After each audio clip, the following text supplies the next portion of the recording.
8 aplikasyon para sa pag-invest na dapat malaman ng lahat. Magsisimula tayo agad sa una at ito ay ang Interactive Brokers. Ang Interactive Brokers ay isang broker kung saan sa tingin ko ay ito ang pinakaligtas sa lahat ng mga platform na pag-uusapan natin sa video na ito dahil sila rin ay nakalista sa stock market. Makikita mo ang kanilang mga aksyon at makakapag-invest ka mismo sa broker kung saan ka nag-i-invest. Kaya ito ay isang napakagandang bagay. Para sa mga hindi nakakaalam, ang ibig sabihin nito ay halos pampubliko ang kanilang mga numero. Ibig sabihin, maaari mong suriin ang lahat ng kanilang ginagawa. Mas may rigor ito kumpara sa ibang mga platform na ganap na pribado at hindi mo masusuri ang mga ito. Samantalang sa Interactive Brokers, ito ay ganap na pampubliko at bukod pa rito, matagal na silang nasa merkado. Isa pang mahalagang bagay ay ito ang nagbubukas sa iyo ng buong mundo. Ibig sabihin, literal na makakakuha ka ng access sa 160 merkado sa loob ng 36 na bansa at partikular sa 28 na pera. Kaya't ito ay isang platform na talagang napakalaki.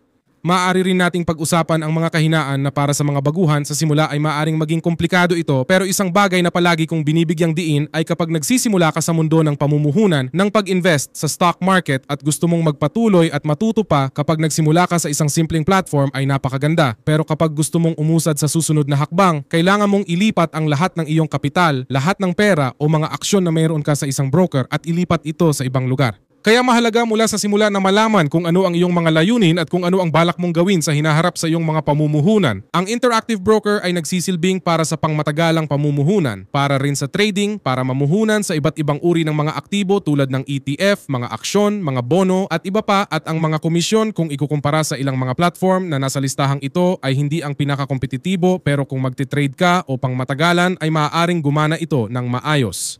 Puntahan natin ang susunod na platforma at ang platformang ito ay XTB na napag-usapan na rin natin ng husto. Ang platformang ito ay nakatuon lalo na sa Europa. Ibig sabihin, maaari kang mag-invest sa pangkalahatang merkado sa pamamagitan ng mga aksyon at ETF. Mga totoong ETF katulad ng sa Interactive Brokers, pero mayroon ka ring pagkakataon na mag-invest sa pamamagitan ng CFD, kaya ito ay nakadepende rin sa iyo at hindi tayo sinisingil ng komisyon hanggang sa $100,000 o 100,000 euros sa ating account na talagang maganda, at tulad ng sinabi ko, ito ay nakatuon sa Europa kung saan makakahanap ka ng maraming ETFs na sa ibang platform na babanggitin natin sa video na ito ay hindi mo makikita dahil nakatuon o eksklusibo sa merkado ng Estados Unidos. Kaya mahalagang isaalang-alang mo rin ito lalo na sa mga usapin ng deposito at pag-withdraw. Masasabi natin na sa ilang aspeto ay mas maganda ito kumpara sa Interactive Brokers. Sa XTB, maaari kang magdeposito sa pamamagitan ng credit o debit card ng direkta na napakadali, at isang bagay na ginamit ko o ipinakita ko sa aking pangalawang channel ay nasa mga application tulad ng Plenty Dollar app na mga application na maaari kong i-recharge sa dolyar. Kinukuha ko ang account o card na ibinibigay nila sa akin at direkta kong nire-recharge sa XTB ng walang komisyon. Ibig sabihin, ang $200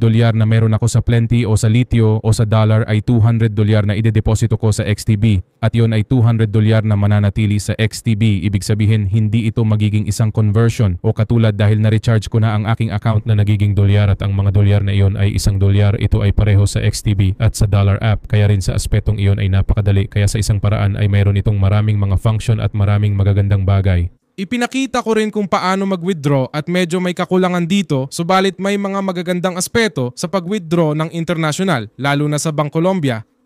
Ayokong magtagal sa pagtalakay tungkol sa broker na ito dahil baka isipin na binabayaran ako, pero hindi naman talaga. Pinag-uusapan ko ang mga platform na ito dahil alam kong maganda sila at magagamit mo ng walang sakit ng ulo. Sa kabuuan, iyon ang X. Meron din akong mga video sa aking pangunahing channel at pangalawang channel na nag-uusap tungkol sa mga detalye, pag-withdraw, deposito at iba pa.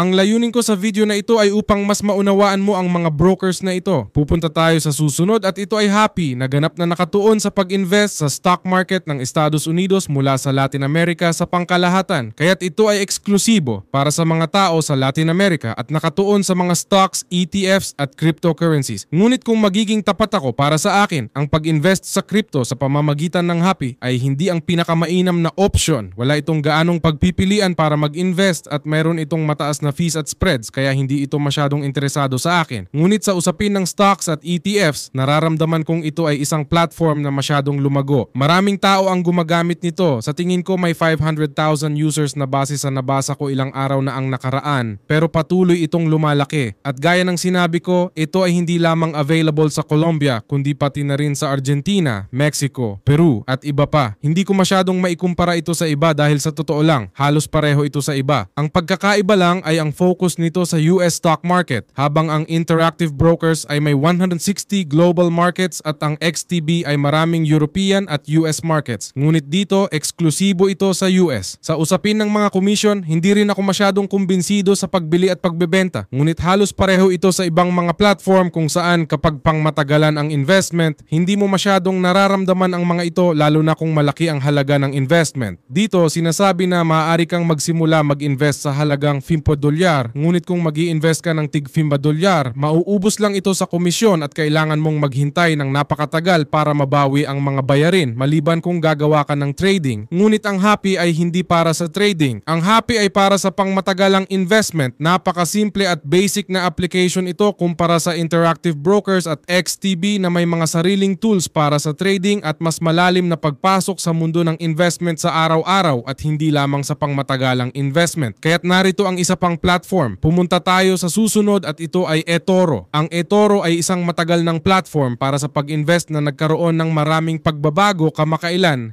kabilang ang pagtaas ng komisyon na hindi ko masyadong nagustuhan, ngunit nananatili itong kompetitibo. Bukod pa rito, ang eToro ay may investment sa stock market, lalo na sa Estados Unidos, ngunit pati na rin sa ibang mga stock market at cryptocurrencies. Sa cryptocurrencies, hindi rin ako masyadong kumbinsido, ngunit naroon ang option. Para sa akin, pagdating sa cryptocurrencies, mas pinipili ko kung bibili at ililipat sa mga wallets. Mas gusto ko ang exchange na mabilis at simple, bibili lang at ililipat na, wala nang ganitong uri ng platforma. Subalit, meron itong mahalagang aspeto, ang social trading o social investment. Ano ang nangyayari? Oo, mayroon silang parang social network na nakatuon sa larangan ng pamumuhunan. Maaari kang direktang mamuhunan sa platform na ito at kopyahin ang mga galaw ng ibang mga namumuhunan. Makikita mo kung saan sila nag-i-invest, ano ang kanilang binibili o ibinebenta at iba pa. Ito ay isang bagay na sa tingin ko wala sa iba pang mga platform na nabanggit natin, kaya ito ang kanilang malaking pagkakaiba. Makakahanap ka ng maraming impormasyon, parang isang social network kung saan pumapasok ka at may mga komento ng mga tao na dapat mong suriin. Kailangan mong isaalang-alang kung sino ang pakikinggan dahil may mga pananaw na katulad sa politika at iba pang bagay. May magsasabi sa iyo ng isang bagay mula sa isang panig at iba naman mula sa kabila. Kaya't kailangang suriin batay sa datos kung sino ang tama, ano ang dapat at hindi dapat gawin. Ito ay mabuti, isang option na mayroon tayo para makapasok. Gayunpaman, para sa deposito, hindi ko gusto ang paraan ng deposito. Maaari itong maging mabuti kung para sa iyo ay walang problema ang bank transfer, halimbawa sa $1 a penny. Gagawa ako ng video tungkol dito para makapag-deposito na nagiging medyo madali. Gayunpaman, ang minimum na deposito gamit ang pamamaraang ito ay $500 sa card. Karaniwang $200 kung unang deposito mo o $50 kung pangalawa, depende rin sa bansa mo.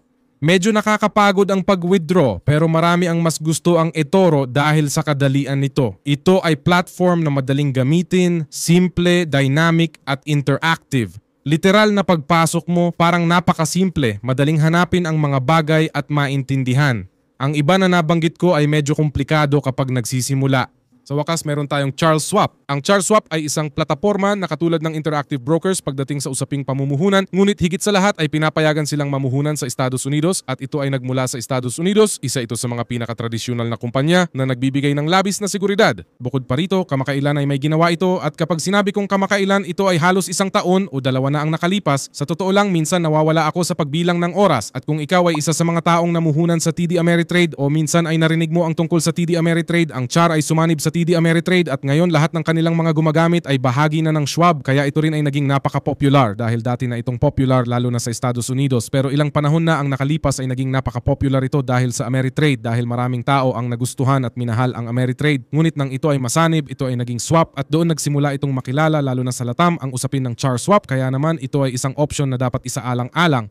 Sa tingin ko rin, nagbago na ang usapin na dati ay kailangan ng $50,000 para magbukas ng account. Ngayon hindi na. Gayunpaman, ang pagbubukas ay medyo nakakapagod. Tulad ng sinabi ko, para sa deposito, kailangan nating gumamit ng apps tulad ng Dollar app na nagbibigay sa atin ng account sa Estados Unidos. Kung wala ang mga apps na ito, marami sa mga brokers sa listahang ito ang matatanggal dahil magiging mahirap ang proseso ng deposito, magiging kakilakilabot. Pero kung kaya mong magbukas ng account sa mga platformang ito, kung nakarating ka hanggang dito, mag-iwan ng emoji ng dolyar na may pakpak para malaman kung sino ang nakarating sa puntong ito ng video at sabihin mo sa akin kung alin sa mga brokers na ito ang pinili mo. At tandaan, ang layunin ko sa video na ito ay banggitin sila at ipaalam sa iyo kung alin ang oo, alin ang gumagana, alin ang pwede mong buksan. Pero nasa iyo na hanapin kung alin ang pinakamainam para sa iyo. Pwede mong hanapin ang pinakamagandang broker para mag-invest, Charo Interactive Brokers, X, Happy at iba pa. Lahat sila ay may iba't ibang sinasabi. Hindi ibig sabihin na ang isa ay nagsisinungaling at ang isa ay nagsasabi ng totoo, kundi nagsasalita sila mula sa kanilang pananaw at sinasabi nila na ito ang pinakamainam para sa akin dahil sa ganito, ganito, ganito. Pero maaring iba ang iyong sitwasyon, nais mong magsimulang mag-invest at mas gusto mo ang iba. Pero gayon pa man, lahat ng mga link ay inilagay ko sa description ng video para makapunta ka at makapagbukas ng iyong account kung gusto mo. Paalam!